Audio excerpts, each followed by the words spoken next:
श्रीदारिद्र्यदहन शिव स्तोत्रम्। विश्वेश्वराय नरकाळवतारणाय कर्णामृताय शशिशेखरधारणाय कर्पूरकान्तिधवलाय जटाधराय दारिद्र्यदुःखदहनाय नमः शिवाय। गौरीप्रियाय रजनीशकलाधराय कालान्तकाय भुजगाधिपकङ्कणाय गङ्गाधराय गजराजविमर्दनाय दारिद्र्यदुःखदहनाय नमः शिवाय। भक्तिप्रियाय भवरोगभयापहाय उग्राय दुर्गभवसागरतारणाय ज्योतिर्मयाय गुणनामसुनृत्यकाय दारिद्र्यदुःखदहनाय नमः शिवाय। चरमाम्बराय शवभस्मविलेपनाय भालेक्षणाय मणिकुण्डलमण्डिताय मञ्जीरपादयुगलाय जटाधराय दारिद्र्यदुःखदहनाय नमः शिवाय। पञ्चाननाय फलिराजविभूषणाय हेमांसुकाय भुवनत्रयमण्डिताय आनन्दभूमिवरदाय तमोमयाय दारिद्र्यदुःखदहनाय नमः शिवाय। भानुप्रियाय भवसागरतारणाय कालान्तकाय कमलासनपूजिताय नेत्रत्रयाय शुभलक्षणलक्षिताय दारिद्र्यदुःखदहनाय नमः शिवाय। रामप्रियाय रघुनाथवरप्रदाय नागप्रियाय नरकार्णवतारणाय पुण्येषु पुण्यभरिताय सुरार्चिताय दारिद्र्यदुःखदहनाय नमः शिवाय। मुक्तेश्वराय फलदाय गणेश्वराय गीताप्रियाय वृषभेश्वरवाहनाय मातङ्गचर्मवसनाय महेश्वराय दारिद्र्यदुःखदहनाय नमः शिवाय। वसिष्ठेन कृतं स्तोत्रम् सर्वरोगनिवारणं सर्वसम्पत्करं शीघ्रं पुत्रपौत्रादिवर्धनं त्रिसन्ध्यं यः पठे नित्यं स हि सर्गमवाप्नुयात्। विश्वेश्वराय नरकाळवतारणाय कर्णामृताय शशिशेखरधारणाय कर्पूरकान्तिधवलाय जटाधराय दारिद्र्यदुःखदहनाय नमः शिवाय। गौरीप्रियाय रजनीशकलाधराय कालान्तकाय भुजगाधिपकङ्कणाय गङ्गाधराय गजराजविमर्दनाय दारिद्र्यदुःखदहनाय नमः शिवाय। भक्तिप्रियाय भवरोगभयापहाय उग्राय दुर्गभवसागरतारणाय ज्योतिर्मयाय गुणनामसुनृत्यकाय दारिद्र्यदुःखदहनाय नमः शिवाय चरमाम्बराय शवभस्मविलेपनाय भालेक्षणाय मणिकुण्डलमण्डिताय मञ्जीरपादयुगलाय जटाधराय दारिद्र्यदुःखदहनाय नमः शिवाय पञ्चाननाय फणिराजविभूषणाय हेमांसुकाय भुवनत्रयमण्डिताय आनन्दभूमिवरदाय तमोमयाय दारिद्र्यदुःखदहनाय नमः शिवाय भानुप्रियाय भवसागरतारणाय कालान्तकाय कमलासनपूजिताय नेत्रत्रयाय शुभलक्षणलक्षिताय दारिद्र्यदुःखदहनाय नमः शिवाय रामप्रियाय रघुनाथवरप्रदाय नागप्रियाय नरकार्णवतारणाय पुण्येषु पुण्यभरिताय सुरार्चिताय दारिद्र्यदुःखदहनाय नमः शिवाय मुक्तेश्वराय फलदाय गणेश्वराय गीताप्रियाय वृषभेश्वरवाहनाय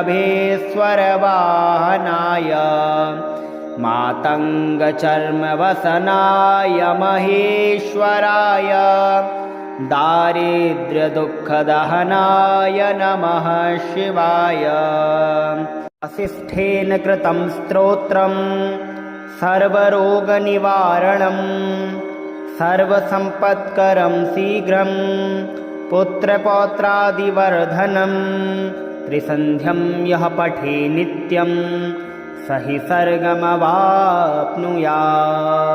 विश्वेश्वराय नरकाळवतारणाय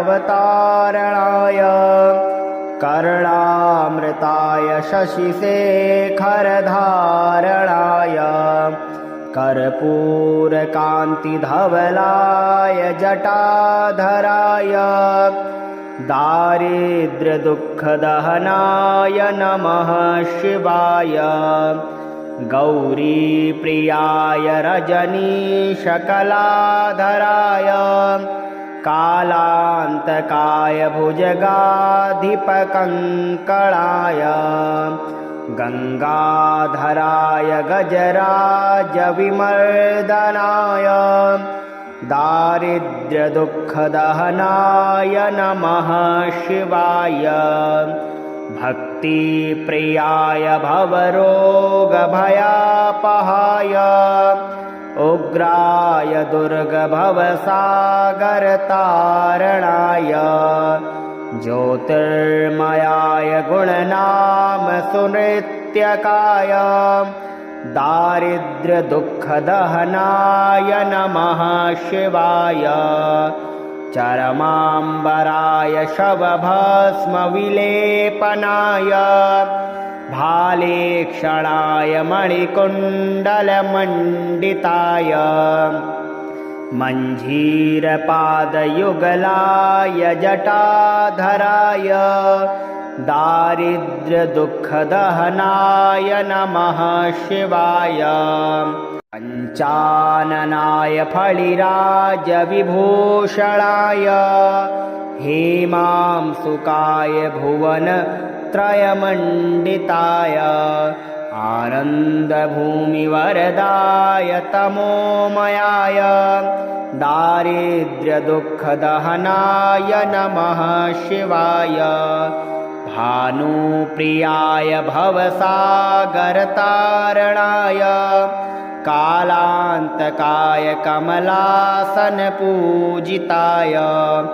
नेत्रत्रयाय शुभलक्षणलक्षिताय दारिद्र्यदुःखदहनाय नमः शिवाय रामप्रियाय रघुनाथवरप्रदाय नागप्रियाय नरकार्णवतारणाय पुण्येषु पुण्यभरिताय सुरार्चिताय दारिद्र्यदुःखदहनाय नमः शिवाय। मुक्तेश्वराय फलदाय गणेश्वराय गीताप्रियाय वृषभेश्वरवाहनाय मातङ्गचर्मवसनाय महेश्वराय दारिद्र्यदुःखदहनाय नमः शिवाय। वसिष्ठेन कृतं स्तोत्रम् सर्वरोगनिवारणं सर्वसम्पत्करं शीघ्रं पुत्रपौत्रादिवर्धनं त्रिसन्ध्यं यः पठे नित्यं स हि स्वर्गमवाप्नुयात्। विश्वेश्वराय नरकाळवतारणाय कर्णामृताय शशिशेखरधारणाय कर्पूरकान्तिधवलाय जटाधराय दारिद्र्यदुःखदहनाय नमः शिवाय। गौरीप्रियाय रजनीशकलाधराय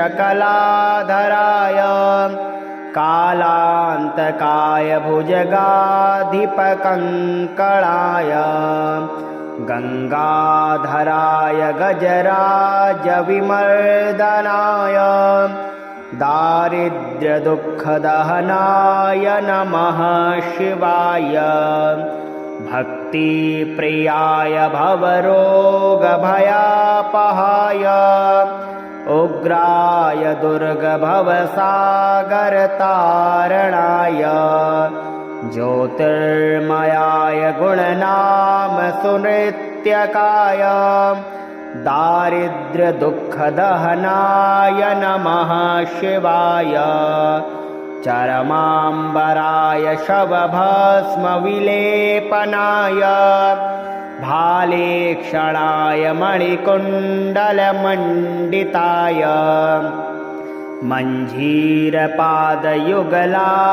जटाधराय दारिद्र्यदुःखदहनाय नमः शिवाय।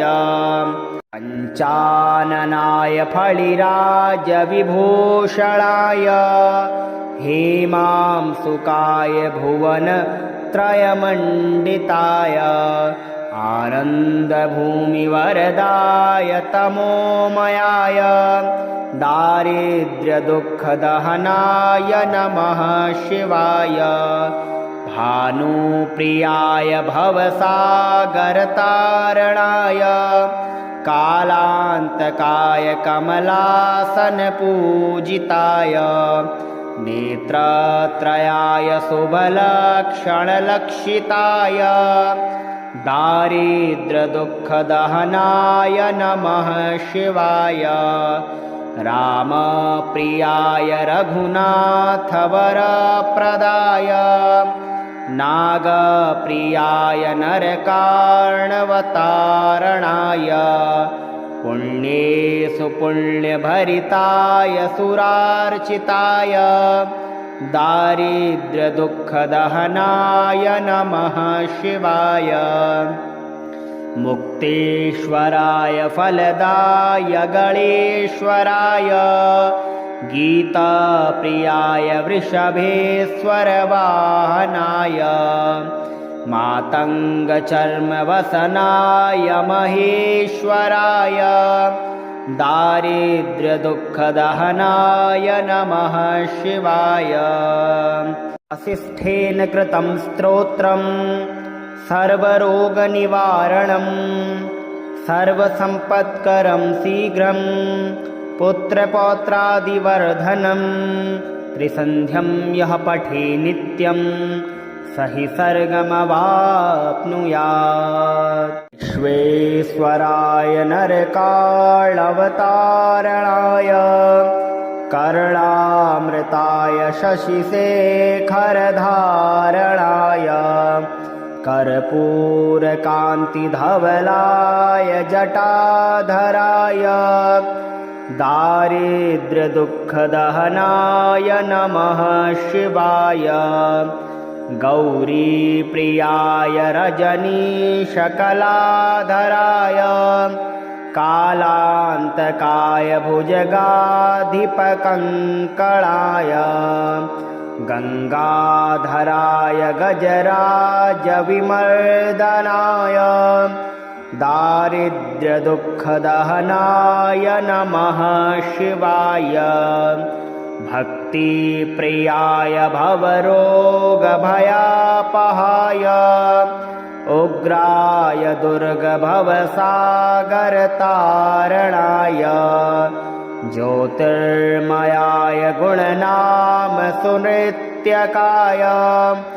दारिद्र्यदुःखदहनाय नमः शिवाय चरमाम्बराय शवभस्मविलेपनाय भालेक्षणाय मणिकुण्डलमण्डिताय मञ्जीरपादयुगलाय जटाधराय दारिद्र्यदुःखदहनाय नमः शिवाय पञ्चाननाय फणिराजविभूषणाय हेमांसुकाय भुवनत्रयमण्डिताय आनन्दभूमिवरदाय तमोमयाय दारिद्र्यदुःखदहनाय नमः शिवाय भानुप्रियाय भवसागरतारणाय कालान्तकाय कमलासनपूजिताय नेत्रत्रयाय शुभलक्षणलक्षिताय दारिद्र्यदुःखदहनाय नमः शिवाय रामप्रियाय रघुनाथवरप्रदाय नागप्रियाय नरकार्णवतारणाय पुण्येषु पुण्यभरिताय सुरार्चिताय दारिद्र्यदुःखदहनाय नमः शिवाय मुक्तेश्वराय फलदाय गणेश्वराय गीताप्रियाय वृषभेश्वरवाहनाय मातङ्गचर्मवसनाय महेश्वराय दारिद्र्यदुःखदहनाय नमः शिवाय वसिष्ठेन कृतं स्तोत्रम् सर्वरोगनिवारणं सर्वसम्पत्करं शीघ्रं पुत्रपौत्रादिवर्धनं त्रिसन्ध्यं यः पठे नित्यं स हि सर्गमवाप्नुयात्। विश्वेश्वराय नरकाळवतारणाय कर्णामृताय शशिशेखरधारणाय कर्पूरकान्तिधवलाय जटाधराय दारिद्र्यदुःखदहनाय नमः शिवाय गौरीप्रियाय रजनीशकलाधराय कालान्तकाय भुजगाधिपकङ्कणाय गङ्गाधराय गजराजविमर्दनाय दारिद्र्यदुःखदहनाय नमः शिवाय भक्तिप्रियाय भवरोगभयापहाय उग्राय दुर्गभवसागरतारणाय ज्योतिर्मयाय गुणनामसुनृत्यकाय दारिद्र्यदुःखदहनाय नमः शिवाय चरमाम्बराय शवभस्मविलेपनाय भालेक्षणाय मणिकुण्डलमण्डिताय मञ्जीरपादयुगलाय जटाधराय दारिद्र्यदुःखदहनाय नमः शिवाय पञ्चाननाय फणिराजविभूषणाय हेमांसुकाय भुवनत्रयमण्डिताय आनन्दभूमिवरदाय तमोमयाय दारिद्र्यदुःखदहनाय नमः शिवाय भानुप्रियाय भवसागरतारणाय कालान्तकाय कमलासनपूजिताय नेत्रत्रयाय शुभलक्षणलक्षिताय दारिद्र्यदुःखदहनाय नमः शिवाय रामप्रियाय रघुनाथवरप्रदाय नागप्रियाय नरकार्णवतारणाय पुण्येषु पुण्यभरिताय सुरार्चिताय दारिद्र्यदुःखदहनाय नमः शिवाय मुक्तेश्वराय फलदाय गणेश्वराय गीताप्रियाय वृषभेश्वरवाहनाय मातङ्गचर्मवसनाय महेश्वराय दारिद्र्यदुःखदहनाय नमः शिवाय वसिष्ठेन कृतं स्तोत्रम् सर्वरोगनिवारणं सर्वसम्पत्करं शीघ्रं पुत्रपौत्रादिवर्धनं त्रिसन्ध्यं यः पठे नित्यं स हि सर्गमवाप्नुयात् विश्वेश्वराय नरकाळवतारणाय कर्णामृताय शशिशेखरधारणाय कर्पूरकान्तिधवलाय जटाधराय दारिद्र्यदुःखदहनाय नमः शिवाय गौरीप्रियाय रजनीशकलाधराय कालान्तकाय भुजगाधिपकङ्कणाय गङ्गाधराय गजराजविमर्दनाय दारिद्र्यदुःखदहनाय नमः शिवाय भक्तिप्रियाय भवरोगभयापहाय उग्राय दुर्गभवसागरतारणाय ज्योतिर्मयाय गुणनामसुनृत्यकाय दारिद्र्यदुःखदहनाय नमः शिवाय चरमाम्बराय शवभस्मविलेपनाय भालेक्षणाय मणिकुण्डलमण्डिताय मञ्जीरपादयुगलाय जटाधराय दारिद्र्यदुःखदहनाय नमः शिवाय पञ्चाननाय फणिराजविभूषणाय हेमांसुकाय भुवनत्रयमण्डिताय आनन्दभूमिवरदाय तमोमयाय दारिद्र्यदुःखदहनाय नमः शिवाय भानुप्रियाय भवसागरतारणाय कालान्तकाय कमलासनपूजिताय नेत्रत्रयाय शुभलक्षणलक्षिताय दारिद्र्यदुःखदहनाय नमः शिवाय रामप्रियाय रघुनाथवरप्रदाय नागप्रियाय नरकार्णवतारणाय पुण्येषु पुण्यभरिताय सुरार्चिताय दारिद्र्यदुःखदहनाय नमः शिवाय। मुक्तेश्वराय फलदाय गणेश्वराय गीताप्रियाय वृषभेश्वरवाहनाय मातङ्गचर्मवसनाय महेश्वराय दारिद्र्यदुःखदहनाय नमः शिवाय।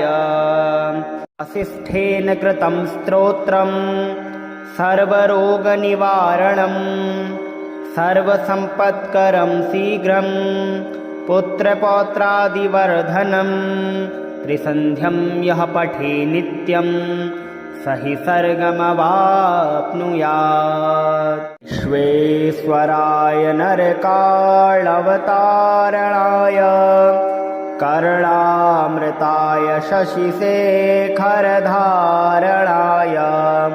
कर्पूरकान्तिधवलाय जटाधराय दारिद्र्यदुःखदहनाय नमः शिवाय।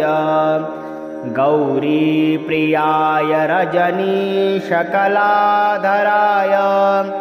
कालान्तकाय भुजगाधिपकङ्कणाय गङ्गाधराय गजराजविमर्दनाय दारिद्र्यदुःखदहनाय नमः शिवाय।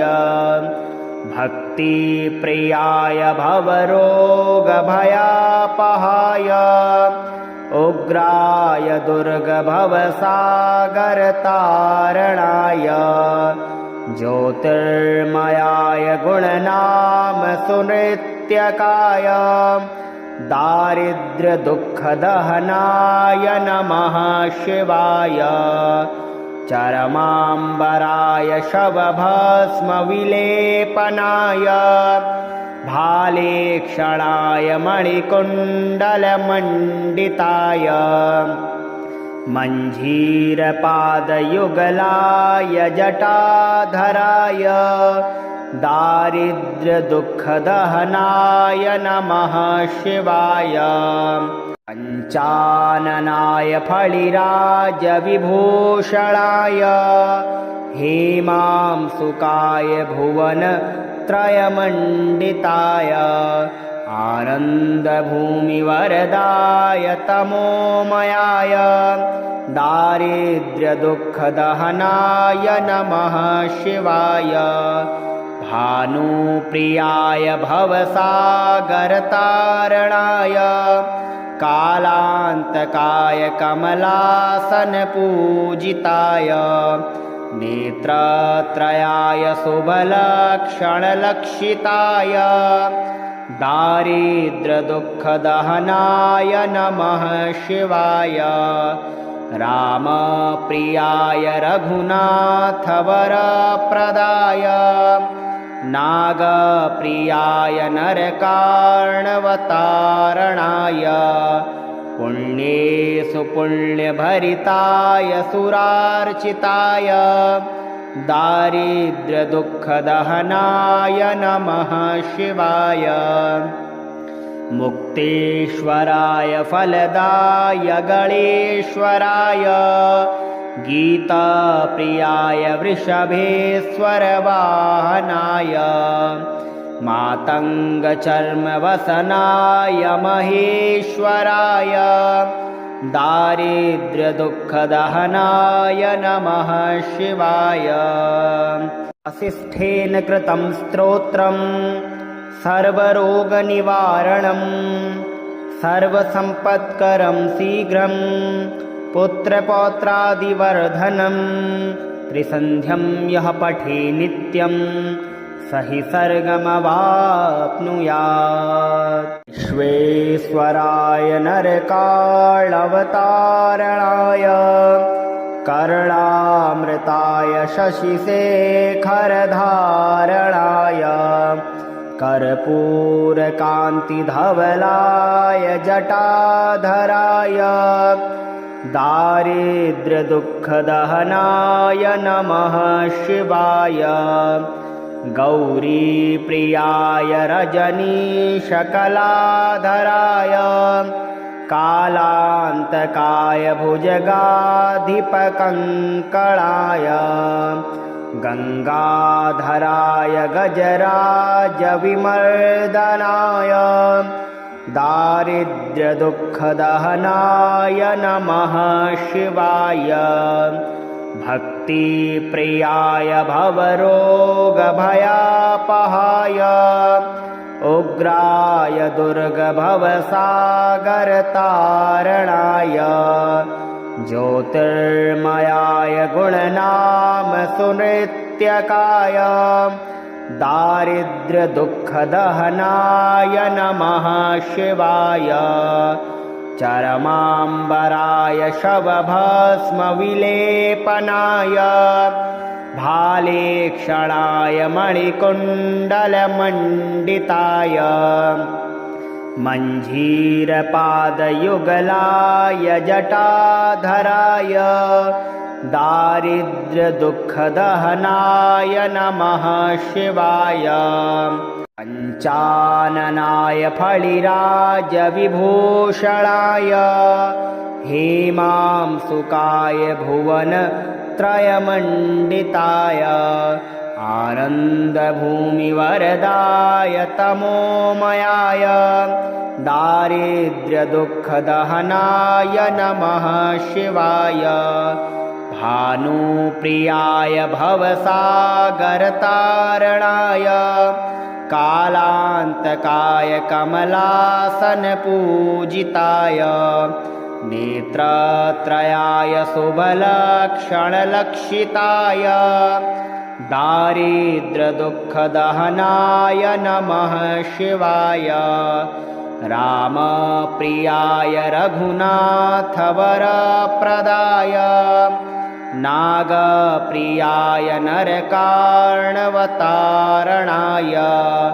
पुण्येषु पुण्यभरिताय सुरार्चिताय दारिद्र्यदुःखदहनाय नमः शिवाय मुक्तेश्वराय फलदाय गणेश्वराय गीताप्रियाय वृषभेश्वरवाहनाय मातङ्गचर्मवसनाय महेश्वराय दारिद्र्यदुःखदहनाय नमः शिवाय वसिष्ठेन कृतं स्तोत्रम् सर्वरोगनिवारणं सर्वसम्पत्करं शीघ्रं पुत्रपौत्रादिवर्धनं त्रिसन्ध्यं यः पठे नित्यं स हि सर्गमवाप्नुयात्।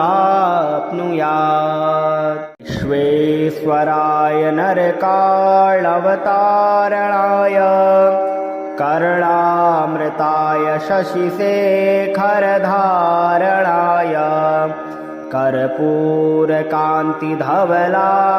जटाधराय दारिद्र्यदुःखदहनाय नमः शिवाय गौरीप्रियाय रजनीशकलाधराय कालान्तकाय भुजगाधिपकङ्कणाय गङ्गाधराय गजराजविमर्दनाय दारिद्र्यदुःखदहनाय नमः शिवाय भक्तिप्रियाय भवरोगभयापहाय उग्राय दुर्गभवसागरतारणाय ज्योतिर्मयाय गुणनाम सुनृत्यकाय दारिद्र्यदुःखदहनाय नमः शिवाय चरमाम्बराय शवभस्मविलेपनाय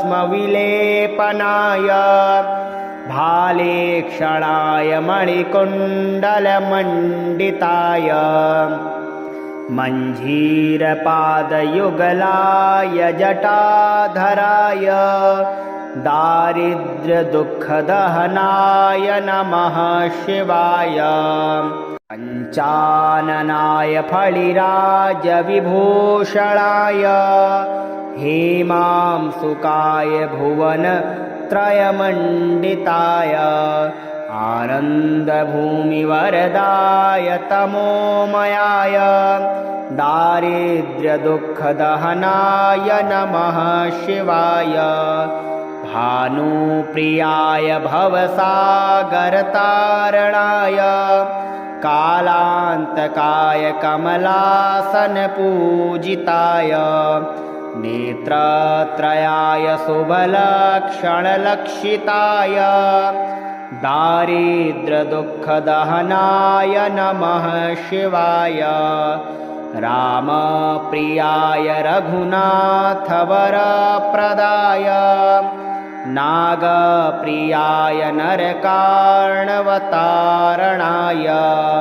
पुण्येषु पुण्यभरिताय सुरार्चिताय दारिद्र्यदुःखदहनाय नमः शिवाय मुक्तेश्वराय फलदाय गणेश्वराय गीताप्रियाय वृषभेश्वरवाहनाय